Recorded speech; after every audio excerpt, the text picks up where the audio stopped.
இது உண்மையிலே வந்து என்னுடைய ஜாதிக்காரனுடைய படம். லேடிஸ் அண்ட் ஜென்டில்மேன்ஸ், ஆடியோ லான்ச்சில் அடுத்த வாய்ஸ் பண்ணக்கூடாதுன்னு சத்தியம் எடுத்துட்டு வந்தேன். இந்த மாதிரி இளைய சமுதாயம் இந்த திரை உலகத்திற்கு வருவதால் நான் பெருமைப்படுகிறேன். வருத்தப்படாத வாலி பசங்களா ஜோரா ஒருத்தர கையை தட்டுங்களா. பங்கு எல்லா கேமராவும் இப்போ என் பக்கம் தான் திரும்பி இருக்கும். அனைவருக்கும் இனிய மாலை வணக்கம். முதல்ல வந்திருக்கக்கூடிய பத்திரிகை, ஊடக, தொலைக்காட்சி அத்தனை நல்ல உள்ளங்களுக்கும் மனமார்ந்த நன்றிகள். ஏன்னா என்னுடைய வளர்ச்சியில் நிறைய நீங்கள் இருந்திருக்கீங்க. ஸோ அதுக்கு முதல்ல உங்களுக்கு மனமார்ந்த நன்றி. அதே மாதிரி மேடையில் இருக்கக்கூடிய எல்லாருக்கும், இல்லை திரைத்துறையை சார்ந்த எல்லா அன்பு தம்பிமார்களுக்கும், இந்த திரைப்படத்தினுடைய உழைப்பாளிகள் எல்லாருக்கும் என்னுடைய மனமார்ந்த நன்றி. குறிப்பாக வந்து இயக்குனருக்கு ரொம்ப ரொம்ப நன்றி சொல்லணும். ஏன்னா குண்டாக இருக்கவங்க எப்போவுமே குழந்தை மாதிரின்னு சொல்லுவாங்க, இன்க்ளூடிங் ஃபார் மீ. அதையும் சொல்லிடுறேன், குழந்தை மாதிரி தான் அது. ஆள் உருவம் தான் பெருசு, ஆனால் குழந்தை மாதிரி அது இருக்கிற இடமே தெரியாது. அவ்வளோ அழகாக தம்பி ராஜா சொன்ன மாதிரி 18 நாளில் அந்த படத்தை முடித்தோம். இது உண்மையிலே வந்து என்னுடைய ஜாதிக்காரனுடைய படம். கண்ணு கிடச்சிருச்சா? என் ஜாதிக்கார படம், நகைச்சுவை ஜாதிக்காரனுடைய படம். முழுக்க முழுக்க நகைச்சுவை தான். நீங்கள் வந்து ஒரு கேபிஒய் எபிசோடை எப்படி பார்த்து என்ஜாய் பண்ணுவீங்களோ அது மாதிரி இந்த படத்தில் ஒட்டுமொத்த கேபிஒயும் வந்து இந்த படத்தில் பார்க்க போகிறீங்க. அதனால தான் இதுவரையும் வந்து நான் நிறைய நம்ம பத்திரிகையாளர் மீட்டிங்கும் சரி, இசை வெளியீட்டெல்லாம் வந்திருக்கேன். ஆனால் இவ்வளோ தூரம் கைதட்டி ரசித்து சிரித்தது ரீசெண்டாக இந்த மேடை தான். ஏன்னா அதற்கு காரணம் இது வந்து ஒரு பலகுரல் மேடையாக மாறிடுச்சு. நீங்களே என்ஜாய் பண்ணியிருப்பீங்க. உண்மையே எஸ்ஆர்னோ தேங்க்யூ. ஸோ அந்த மாதிரி எல்லா ஒட்டுமொத்த. ரெண்டாவது, நிறைய இசை வெளியீட்டு விழாவும் இப்போ நான் பார்க்கும்போது எல்லாமே யங்ஸ்டர்ஸ் வர்றாங்க. யங்ஸ்டர்ஸ் வரும்போதுலாம் வந்து அவங்களுக்கு பேச தெரியுமா, 1 நிமிஷம் 2 நிமிஷத்தில் பேசிட்டு போவாங்கன்னு நினச்சேன். பட் அந்த கவிஞர் அவர் வந்து ரொம்ப அழகாக, அவ்வளோ அற்புதமான தமிழில் இந்த மாதிரி ஆட்கள் திரும்ப இப்போ இண்டஸ்ட்ரிக்கு வரும்போது அது ரொம்ப வலிமையாக இருக்கும். உண்மையிலே உங்கள் எல்லாருக்கும் மனமார்ந்த நன்றி. மேடையில் இருக்கக்கூடிய CV. Kumar sir and Shankar அண்ணன் எல்லாருக்கும் மனமார்ந்த நன்றி. இந்த விழாவின் நாயகன் இசையமைப்பாளர், அவரும் எல்லாமே யங்ஸ்டர்ஸ் பட்டாளன்னா. முதல்ல வந்து ஹீரோவை பற்றி சொல்லிடுறேன். 6 படங்கள் நடிச்சுட்டு ஒரு ஹீரோ எப்போ தன்னுடைய இமேஜை உடைச்சு வேறு மாதிரி ஒரு கெட்டப்பில் படத்தில் நடிச்சிருக்கலாம். ஆனால் ஒரு மேடைக்கு ஒரு இத்தனை சபையில் அதே கெட்டப்பில் வந்து நான் உட்காருன்னு சொல்லும்போது, இதுவும் என்னுடைய அப்பா அவங்களுக்கு தெரியும். என்னுடைய ஆசான் திருநாச்சாரியார், உலக நாயகன், விண்வெளி நாயகன் கமலஹாசன் சார் தான். 16 வயது நிலை படத்தில் வந்து எப்படி கோமணத்தோடு நடித்தாரோ அவ்வளோ பெரிய ஸ்டார். அந்த மாதிரி இன்னைக்கு வந்து அவர் இதற்காக சிரத்தை எடுத்து இன்னைக்கு கிட்டத்தட்ட 1 மணி நேரம் மேக்கப் போட்டு அதே கெட்டப்பில் வந்து எல்லோரும் பார்க்கட்டும், நான் இந்த கெட்டப்பில் தான் நடிச்சிருக்கேன். ஏன் அவர் நார்மல் கெட்டப்பில் கூட வந்திருக்கலாம், ஆனால் இந்த கெட்டப்பில் தான் வந்திருக்கேன்னு சொல்லி வந்தார் பாருங்க. அதற்கு மிகப்பெரிய ஒரு கைத்தட்டல் அவருக்கு. இது இந்த மேடையில் உங்களை மிகப்பெரிய மேடைக்கு நிறைய மேடை கொண்டு போக போகுது. மனமார்ந்த வாழ்த்துக்கள். அந்த தயாரிப்பாளர் கேபிஒய் ராஜா, அன்பு தம்பி, அற்புதமான ஸ்கிரிப்ட் ரைட்டர், அற்புதமான வாய்ஸுக்கு வந்து ரொம்ப ரொம்ப டிஃப்ரெண்ட்டான வாய்ஸ்லாம் பேசக்கூடியவர். அவருக்கும் நன்றி. அதே மாதிரி அன்பு தம்பி ஆனந்த், அப்படியே டிட்டோ கண்ணை மூடுனா என் தம்பி சிவகார்த்தின் அப்படியே நேரில் கொண்டாந்துடுவான் அந்த மாதிரி. அதுக்கப்புறம் என்னுடைய இன்னொரு அன்பு செல்லம் கல்லூரி வினோத், எக்ஸ்ட்ரானரி ரைட்டர், கூடிய விரைவு அவன் வந்து டைரக்ட் பண்ணணும்னு ஆசைப்பட்டுக்கிட்டே இருக்கேன். அப்படி இல்லைன்னா கூட நான் வந்து இன்னொரு 4-5 மாதம் கழித்து ஒரு நல்ல செய்தி, ஒரு டைரக்ஷன் பண்ணக்கூடிய படம் பண்ண போகிறேன். அதில் வந்து கேபிஒய் ராஜாவும் வினோத்தும் கூட இருப்பாங்க, என் கூட ஆனந்த் எல்லாருமே. அதையும் இந்த இடத்துல நான் சொல்லிக்கிறேன். ஸோ அவங்களுக்கும் என்னுடைய மனமார்ந்த நன்றி. எல்லாருமே ஆளுக்கு ஒரு வாய்ஸ் பேசிட்டீங்க. நான் ஒரு வாய்ஸ் பேசல என்ன இருக்கு,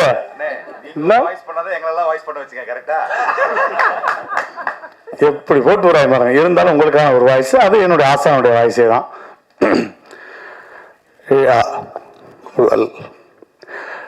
இந்த மாதிரியான ஒரு நல்ல விழாவில் நான் கலந்து கொண்டமைக்கு பெருமைப்படுகிறேன். இது நிஜம்.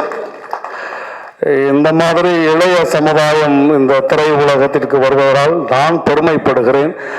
இன்னும் நிறைய இளைய சமுதாயம் இந்த கலைத்துறைக்கு பணியை ஆற்ற வேண்டும். இது சொட்ட சொட்ட நனையவில்லை, கொட்ட கொட்ட நனைய வேண்டும். தியேட்டரில் அலைமலை மக்கள் அலையுடன் அப்படின்னு சொல்லி இந்த மக்களை வாழ்த்தி விடைபெறுகிறேன்.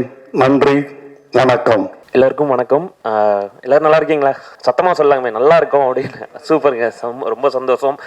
வந்திருக்கிற ப்ரெஸ் மீடியா அண்ணா எல்லாருக்குமே ஒரு தேங்க்ஸ் சொல்லிக்கிறோம். அண்ணே ரொம்ப தேங்க்ஸ்ண்ணே. இந்த படத்தில் வந்து வாய்ப்பு கொடுத்த ராஜா அண்ணா, டைரக்டர் அண்ணா, ஹீரோ அண்ணா எல்லாருக்குமே நான் ஒரு பெரிய தேங்க்ஸ் சொல்லிக்கிறேன். இப்போ 20 நாளைக்கு முன்னாடி தான் அவங்க எல்லாரையும் நான் மீட் பண்ணோம். யாதுமரியாங்கிற ஒரு படத்தில் இருந்து இங்கே வந்து பார்த்தோம்.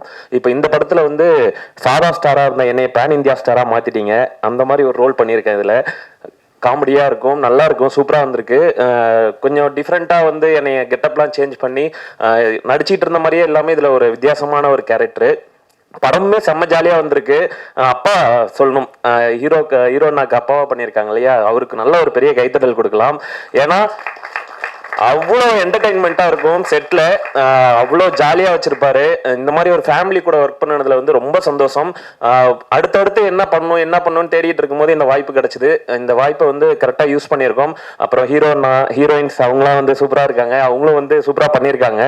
அப்புறம் எங்கள் அண்ணா சீனியர், எங்கள் குடும்பத்துலேருந்து ரோபோ அண்ணா வந்து அதில் அவர் கூட நடிச்சதும் ரொம்ப சந்தோஷம். கல்லூரி வினோத் அண்ணா வந்திருக்காங்க, தேங்க்ஸ் சார். உங்களுக்கும் வருகை தந்திருக்கிற எல்லாருக்கும் நன்றி சொல்லிக்கிறோம். சாங் வந்து சூப்பரா அண்ணன் போட்டிருக்காரு. அண்ணா சான்ஸே இல்லைண்ணே. அதுவும் அந்த மெலடி சாங்லாம் வந்து இப்போ என் வீட்டில் வந்து நானும் ஒய்ஃபும் அதில் தான் ரொமான்ஸ்லாம் பண்ணிட்டு இருக்கோம். அந்த சாங் ஓகே, அந்த மாதிரிங்க. இப்போ எப்படி ஜாலியா இருக்கும் அதே மாதிரி ஜாலியா சூப்பரா வந்திருக்கு படம். கண்டிப்பா வந்து குழந்தைங்களை கூட்டிட்டு போய் பாருங்க, அவ்வளோ அழகா வந்திருக்கு. கண்டிப்பா ஃபேமிலியா தியேட்டர்ல போய் பாருங்க, அது மட்டும் தான் எங்களுக்கு வேணும். Thank you so much. எல்லாருக்கும் பெரிய நன்றி சொல்லிக்கிறேன். ஓம் நமச்சிவாய. அண்ணனுக்காக ஒரு வாய்ஸ் பேசிடுறேன். ஹாய் அண்ணா, நல்லா இருக்கீங்களா? நான் கூட உங்க எல்லாரையும் ரொம்ப சின்ன பிள்ளைங்கன்னு தான் நினைச்சிட்டு இருந்தேன். ஆனா இந்த அளவுக்கு பயங்கரமா வந்து எல்லாருமே சப்போர்ட் பண்ணிட்டு இருக்கீங்களா? வருத்தப்படாத வாலி பசங்களா ஜோரா ஒருத்தர கையை தட்டுங்கயா. பங்கு படம் வேற லெவல்ல வந்திருக்கு. சொட்ட நினையுது. வரட்டுமா? பாய். தேங்க்யூண்ணா, தேங்க்யூ ஸோ மச். எல்லாருக்கும் வணக்கம். என்னோட பேர் ராஜா. பார்த்திபன் மாதிரி இருக்கும், நிறைய பேர் சொல்லுவாங்க. பக்கத்து வீட்டு பையன் மாதிரி இருப்பேன்னு வச்சுங்களேன். எல்லாருக்கும் ஒரே மாதிரி குரல் டோல் இருக்கும், அந்த மாதிரி எனக்கு ஒரு டோன் இருக்கு. எல்லாருக்கும் வணக்கம். கலக்கப்போவது யாரு, அதில் விஜய் டிவியில் பயணம் ஆரம்பிச்சு கிட்டத்தட்ட ஒரு 6-7 வருஷமா டிவி சேனல்ஸில் ஒர்க் பண்ணிட்டு இருந்தேன். அதுக்கடுத்து டிஜிட்டலில் ஒர்க் பண்ணிட்டு இருந்தேன்.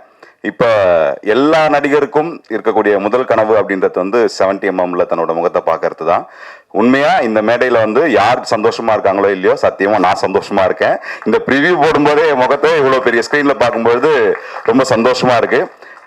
அதை தாண்டி இந்த ப்ராஜெக்ட் நிறைய இன்னல்களை தாண்டி வந்த ப்ராஜெக்ட். எல்லா படமும் அப்படிதான், படம் எடுக்கும்போது தான் தெரியுது அது எவ்வளவு கஷ்டம்னு சொல்லிட்டு. அந்த வகையில இந்த இடத்துல ஒரு நல்ல கைத்தட்டல் கொடுத்துடலாம் எங்களோட இயக்குனர் நவீத் எஸ் ஃபரீத் அவர்களுக்கு. சத்தியமா சொல்றேன், இந்த மனுஷன் டிரெக்டரா இருக்கிறதுனால நாங்க கோ டிரெக்டரா இருந்து இந்த படத்தை எடுத்து முடிச்சிட்டோம். அவர் இன்ஜினியர் இருந்தா நாங்க சித்தால் பெரியாளா இருந்து அவர் கூட சேர்ந்து வேலை பார்த்திருப்போம். ஏன்னா அவ்வளவு அழகா ஒரு வேலையை டென்ஷனே இல்லாம எப்படி வாங்கணும் கூலா வச்சுப்பாரு. நிறைய மேடைகள்ல அவங்க படத்துல ஒர்க் பண்ணவங்க அந்த டிரெக்டர்ஸை பேசும்போது அது எப்படி ஜாலியா இருக்க முடியும் அப்படிலாம் யோசிப்போம்ல. அந்த ஸ்பாட்டுக்கு போனாதான் தெரியுது, ஒரு ஷாக் அப்சர்வர் மாதிரி எல்லா வழியையும் தனக்குள்ள ஏத்துக்கிட்டு எங்களை ரொம்ப கூலா படத்தை சூப்பரா முடிக்க வச்சாரு. இந்த இடத்துல நான் தாராளமா சொல்லலாம் நினைக்கிறேன். இந்த திரைப்படத்தை நாங்க 16 நாள்ல ஷூட்டிங் முடிச்சோம். 2 நாள் பாடல்கள் எடுத்தோம். அந்த கோல்கப்பா சாங் மொத்தமா 18 நாள்ல ஒரு திரைப்படத்தை முடிச்சோம். எங்களுக்கு தெரியாது ஒரு படம் இவ்வளவு சீக்கிரம் முடியும்னு. அதுக்கு ஒரு மிகப்பெரிய காரணம் ஓடு ஓடு ஓடு தள்ளு அடுத்த சீன் வா போலாம் என்ன பேப்பர்ல இருக்கோ அதை எடுத்தாரு. ரொம்பவே ஸ்கிரிப்ட்லயே எடிட் பண்ணாரு. ரொம்ப நன்றி நவீத் அவர்களே. இந்த படம் எடிட்டிங்காக டேபிளுக்கு போனதுக்கு அப்புறம் அவர் உழைச்ச உழைப்பு ரொம்ப அதிகம். இந்த படத்தை மக்கள்கிட்ட கொண்டு போய் சேர்க்கணும்னு ரைசிங் ராப்பரை வச்சு ஜித்தேஷ் கூட இணைந்து இந்த சொட்ட ஆந்தம் அப்படின்ற ஒரு ஐடியாவை கொண்டு வந்து அதை எக்ஸிக்யூட் பண்ணதுல இருந்து ஆரம்பிச்சு நிறைய விஷயங்கள் பண்ணியிருக்காங்க. அதை தாண்டி இந்த படத்தில் நடிச்ச நிறைய பேருக்கு இது முதல் திரைப்படம். ஒரு நல்ல கைத்தட்டல் அந்த எல்லாருக்கும் கொடுத்துடலாம். எல்லாருக்கும் வாழ்த்துக்கள். உண்மையாவே ஒரு ஃபேமிலி மாதிரி இருந்தது. பொதுவா ஒரு திரைப்படம் பண்ணிருக்கீங்க, இந்த படம் எப்படி இருக்கும் எல்லாருமே கேட்பாங்க. என்னைய கேட்டீங்கன்னா இந்த படத்துக்கு திரைக்கதை எழுதியிருக்கேன், வசனம் எழுதியிருக்கேன், கோ டைரக்ஷன் பண்ணியிருக்கேன், நடிச்சும் இருக்கேன். என்னடா இவ்வளவு வேலை பார்த்திருக்கேன் அப்படின்னா, நான் விஜய் டிவில வேலை பார்க்கும்போது ஸ்கிரிப்ட் எழுதியிருக்கேன், நடிச்சிருக்கேன். டிஜிட்டல்ல பண்ணும்போது நான் எழுதியிருக்கேன், நடிச்சிருக்கேன். ஸோ இங்க எனக்கு வந்து அது பெருசா தெரியல. ஆனா இவ்வளவு பெரிய வேலையை ப்ரோ நீங்க பண்ணுவீங்க ப்ரோ, தாராளமா பண்ணுங்க போன்னு தோலை தட்டி பின்னாடி ஒரு பேக்கப்பா இருந்த நவீதுக்கு தனிப்பட்ட முறையில ஒரு நன்றியை தெரிவிச்சுக்கிறேன். இந்த திரைப்படம் எந்த மாதிரியான திரைப்படம் அப்படின்னா, நம்ம எல்லாரும் வேலை விட்டு போயிட்டு ஒரு 9 மணி 10 மணி போல வீட்டுக்கு ரீச் ஆயிட்டு கை கழுவிட்டு சாப்பிட உட்காருவோம். அப்ப யதார்த்தமா ஒரு டிவி சேனல் வச்சா ஒரு படம் போயிட்டு இருக்கோம். அந்த படத்தை பாதியில இருந்தா நம்ம உட்கார்ந்து பார்க்க ஆரம்பிப்போம். ஆனா கை கழுவிட்டு படுத்துக்கிட்டு அந்த படத்தோட கிளைமேக்ஸ் வரைக்கும் பார்த்துட்டு தான் தூங்குவோம். ஸோ ஒரு திரைப்படத்தை எப்போ வேணாலும் நீங்க உள்ள போயிட்டு கிளைமேக்ஸ் வரைக்கும் நீங்க டிராவல் பண்ணலாம் அப்படின்னு வெகு சில படங்கள் தான் இருக்கு. சமீபத்துல வெகு சில படங்கள் தான் இருக்கு. அந்த மாதிரியான ஒரு திரைப்படம் தான் சொட்ட சொட்ட நனையுது. ஸோ ஜாலியா நீங்க உட்கார்ந்து சிரிச்சுக்கிட்டே பார்க்கலாம். ஒரு புன்முறுவலோட தான் திரைப்படத்தை பார்ப்பீங்க. எங்கேயுமே முகம் சுளிக்க மாட்டீங்க. படத்துல சண்டை காட்சிகள் கிடையாது. ஸோ அது எங்களுக்கும் தெரியாதுன்றதுனால நாங்கள் அதை வைக்கல. இருந்தாலும் இல்ல ரிஸ்க் எடுக்க வேணாம். எப்பவுமே காமெடின்றது வந்து சீரியஸ் மிஸ்ன்னு சொல்லுவாங்க. செட்டிலேயே இப்படியே இருந்தாங்கன்னா எனக்கே ஆயிடும், என்ன டைலாக் ஒர்க் அவுட் ஆகலையோ, ஏன் சிரிக்க மாட்டாங்க அப்படின்னு. பட் ஆனா எல்லாருமே அந்த எடிட்டிங் முடிஞ்சு டப்பிங் வரும்போது எல்லா ஆர்டிஸ்டுமே ரொம்ப என்ஜாய் பண்ணாங்க. மற்றவங்க சீன்ஸை பார்த்து பார்த்து சிரிச்சிட்டு இருந்தாங்க. அதுவே எனக்கு ரொம்ப சந்தோஷமா இருந்தது. அதை தாண்டி இந்த திரைப்படத்துல நீங்க ட்ரெய்லர் பார்க்கும்போது தெரிஞ்சிருக்கும், விஜய் டிவியின் முகங்கள் நிறைய பேர் நீங்க பார்த்திருப்பீங்க. விஜய் டிவியில இருக்கக்கூடிய நிறைய நடிகர்களை நீங்க ஒரு மிமிக்ரி ஆர்டிஸ்டா பார்த்திருப்பீங்க, இல்ல ஒரு கெட்டப் போடுறவனா பார்த்திருப்பீங்க. எல்லாருக்குள்ளேயும் இருக்கிற ஒரே ஒரு ஏக்கம் தான் நடிகனா மாறணும்னு. இந்த திரைப்படத்துல நீங்க அந்த கேபி ஆர்டிஸ்ட நிறைய திரைப்படங்கள்ல பார்த்திருப்பீங்க. இந்த திரைப்படத்துல அவங்க எல்லாம் ஒரு கேரக்டர் ஆர்டிஸ்டா நடிச்சிருக்காங்க. அதுக்கு ஒரு நல்ல கைத்தட்டலும் கொடுத்துடலாம், அவங்களுக்கு வாழ்த்துக்களும் தெரிவிச்சிடலாம். இன்னொன்னு, நட்புக்காகன்னு ஒரு வார்த்தை சொல்லுவாங்க. சத்தியமா எனக்காக என் நண்பர்கள் இவ்வளவு வருவாங்க ப்ரோ, உங்களுக்கு உங்க ஒர்த்தே தெரியல ப்ரோ, பண்ணுங்க ப்ரோ அப்படின்னு மீண்டும் எப்பவுமே டெய்லி எனக்கு சப்போர்ட் பண்ணிட்டு இருப்பாரு நவீத் அவர்கள். ஏன்னா ஒரு கேரக்டருக்கு ஆள் தேவைப்பட்டுச்சு. ஜென்ரலா பேசிட்டு இருக்கும்பொழுது இந்த கேரக்டரை ரோபோ நான் பண்ணா சூப்பரா இருக்கும்ல அப்படின்னு பேசிட்டு இருந்தோம். கேட்டு பாப்போமா அப்படின்னு ஃபோன் பண்ணா, சல்லாம் தம்பிக்காக பண்ணாம யாருக்குப்பா பண்ண போறேன்னு உடனே வந்தாரு. ரோபோ சங்கரன் மட்டும் இல்ல, புகழ் இந்த படத்துல ஒரு கேமியோ பண்ணியிருக்காரு. மச்சான் அவனுக்காக வரண்டா அப்படின்னாங்க. வினோத் இதே வார்த்தைகள்லாம் தொடர்ந்து கேட்கும்பொழுது, இத்தனை வருஷமா இந்த ஃபீல்ட்ல இருந்து நண்பர்களை சம்பாதிச்சிருக்கோம். நல்ல நடிக்கும் நண்பர்கள், அதாவது நட்புன்னு சொல்லி நடிக்காம நட்புக்காக வந்து நடிக்கிறதுன்னு ஒண்ணு இருக்கு இல்லையா, அப்படி நிறைய பேர் இந்த படத்தில் நடிச்சிருக்காங்க. அவர்களுக்கு என்னோட வாழ்த்துக்களும் நன்றிகளும். அண்ட் ரஞ்சித் உன்னி இந்த விழாவின் நாயகன். ஒவ்வொரு சாங்கும் ஒவ்வொரு வெரைட்டியா இருக்கும். உங்களுக்கு சர்ப்ரைஸ் எலிமெண்டா இன்னைக்கு ஜூக் பாக்ஸ்ல இன்னொரு சாங்கும் இருக்கு, ஒரு சூப்பரான சாங். அதை நீங்க தனியா ஹெட்செட் போட்டு கேளுங்க. உங்க மனசுக்குள்ள வலிகள் இருந்ததுன்னா அந்த பாடல் அந்த வலிகளுக்கு ஒரு தைலமாவது இருக்கும். ஏன்னா சூப்பரான ஒரு சாங், அதை நாங்க ஒரு ஹிடன் ஜெம்மா வச்சிருக்கோம். அது மட்டும் இல்லாம இந்த படத்துல பேக்ரவுண்ட் ஸ்கோர் சூப்பரா பண்ணியிருக்காரு. ஏன்னா நீங்க தியேட்டர்ல பார்க்கும்பொழுது ரொம்ப உங்களை என்கேஜ் பண்ற மாதிரியே இருக்கும். ஸோ நல்ல ஒர்க் ப்ரோ, தேங்க்யூ. அண்ட் எனக்கு ஒரு மனுஷனுக்கு வந்து ஒரு மிகப்பெரிய நன்றி சொல்லணும். இன்னைக்கு நான் இங்க நின்று நான் மேடையில பேசுறேன் அப்படின்னா அங்க இருந்து ஒருத்தர் என்னை பார்த்துட்டு இருக்காரு. அவரு தான் நான் காலேஜ்ல ஸ்டேஜ் ஏறும்பொழுது அவரு டைலாக் சொல்ல நான் எழுதுவேன். இன்னைக்கு சொட்ட சொட்ட படத்துக்கு நான் எழுதியிருக்கேன். எனக்காக வந்து உட்கார்ந்துருக்காரு என்னோட ஆசான், என்னோட குருநாதர், என் அண்ணன் கல்லூரி வினோத் அவர்கள். குருநானக் காலேஜ்ல என்னோட சீனியர். அவரோட எல்லா பயணங்கள்லயுமே ரொம்ப சப்போர்ட்டிவா எங்களுக்காக நிறைய வார்த்தைகள் சொல்லிட்டே இருப்பாரு. இன்னைக்கு ட்ரெய்லர் பார்த்த உடனே எனக்கு விஷ் பண்ணார். எனக்கு இதை விட பெருசா எதுவுமே இல்லை. ஏன்னா எப்படி ஈன்ற பொழுதும் தன் மகனை சான்றோனை கேட்டதா என்பாங்களோ அதே மாதிரிதான் எனக்கு ஒரு அண்ணன். அவர் முன்னாடி ஆனா நான் ஒரு படம் பண்ணியிருக்கேனே அண்ணா, உங்க தம்பி நானும் வந்துட்டேனே. ஏன்னா 2017 சர்வசுந்தரம்னு ஒரு திரைப்படம். அந்த திரைப்படத்துல அண்ணனும் ஒர்க் பண்ணாங்க, நானும் ஒர்க் பண்ணேன். அண்ணன் அதுக்கு முன்னாடி நிறைய திரைப்படங்கள் ஒர்க் பண்ணியிருந்தாங்க. அவங்களுக்கு சினிமா வந்து பழக்கப்பட்டது. எனக்கு சினிமா அதான் ஃபர்ஸ்ட். அன்னிலிருந்து ரொம்ப வருஷமா ஏங்கிட்டே இருந்தேன். ஒரு படம் பண்ணிட்டோம், வரல. பட் எஸ், ஒரு திரைப்படம் வராம இருக்கிறதுக்கு 1000 காரணங்கள் இருக்கலாம். ஒரு நடிகனா ஒரு ஏக்கம் மட்டும் இருந்தது. அந்த ஏக்கம் இந்த மேடையில இன்னிலிருந்து அது அழிக்கப்படும்னு ஒரு நம்பிக்கை எனக்கு இருக்கு. ஸோ இந்த திரைப்படத்தில் ஒர்க் பண்ண சில பேரை நான் யாரையும் சொல்லலை அப்படின்னா மன்னிச்சிருங்க. ஏன்னா எல்லாருமே ஒரே டீம் தான். நம்ம நாமளே வாழ்த்துக்கிறதுன்றது நம்ம எப்போ ஒரு மூச்சிலும் இருக்கும். வாழ்த்துக்கள் அனைவருக்கும். நன்றி, தேங்க்யூ. அண்ணா மிமிக்ரியா என்ன கேபிஐ சாம்பியன்ஸ் மாதிரி ஆக்கிடுவீங்களாட்டிருக்கேண்ணே.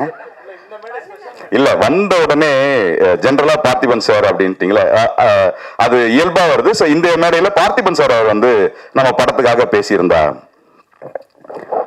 எல்லாருக்கும் வணக்கம். வணக்கம் சொன்னோடனே சிரிக்கிறீங்க. வணக்கம்னு திரும்பி சொல்லணும். பரவாயில்ல, நீங்க திரும்பி சொன்னீங்கன்னா பின்னாடி ஒருத்தர் இருப்பாரு, அதனால முன்னாடியே சொல்லுங்க. எல்லாருக்கும் வணக்கம். இந்த திரைப்படத்தோட பேரு சொட்ட சொட்ட நினையுது. ஆனா படத்துல உங்களை எங்கேயுமே நினைய வைக்காது. சிரிச்சு சிரிச்சு சந்தோஷமா இருப்பீங்க. ஜாலியா வாங்க, ஜாலியா போங்க. ஜாலியா இருக்கணுன்றதுக்காக வேற ஒருத்தவங்க கூட போயிடாதீங்க. நீங்க வந்தவங்களோடய போங்க. நன்றி, வணக்கம், தேங்க்யூ, பாய்.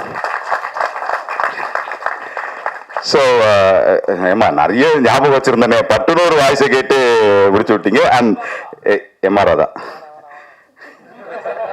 இதுதான் இந்த மனுஷங்கிட்ட பிடிச்சது. அவருக்கு தெரியும் மீட்டர், வேணாம் வேணாம் வாங்க அப்படின்னாரு.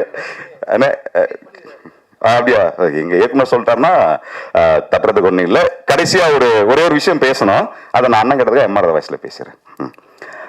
லேடிஸ் அண்ட் ஜென்டில்மேன்ஸ், ஆடியோ லான்ச்சில் அடுத்த வாய்ஸ் பண்ணக்கூடாதுன்னு சத்தியம் எடுத்துட்டு வந்தேன். ஆனா ராமா, பேச வச்சிட்டீங்க, என்ன பரவாயில்ல. அண்ட் இந்த திரைப்படத்தை இங்க வந்திருக்கிற எல்லா மீடியா நண்பர்களும் மக்கள் கிட்ட கொண்டு போய் சேருங்க. அது நடந்தாவே போதும். ஏன்னா யாரோ பேசும்போது கேட்டேன், 1,00,000 பேர் தேட்டருக்கு வந்து பார்த்துட்டாங்கன்னா படம் சேஃப் அப்படின்னு சொல்லிட்டு. நீங்க தேட்டருக்கு வந்து பாருங்க, ஓடிடியில் வந்தாலும் பாருங்க, ஓட்டி பாருங்க. ஆனா வாழ்க்கையை ஒரு ஆட்டியாவது எங்களுக்காக சொட்ட சொட்ட இதை பாருங்க. நன்றி, வணக்கம், தேங்க்யூ, பாய்.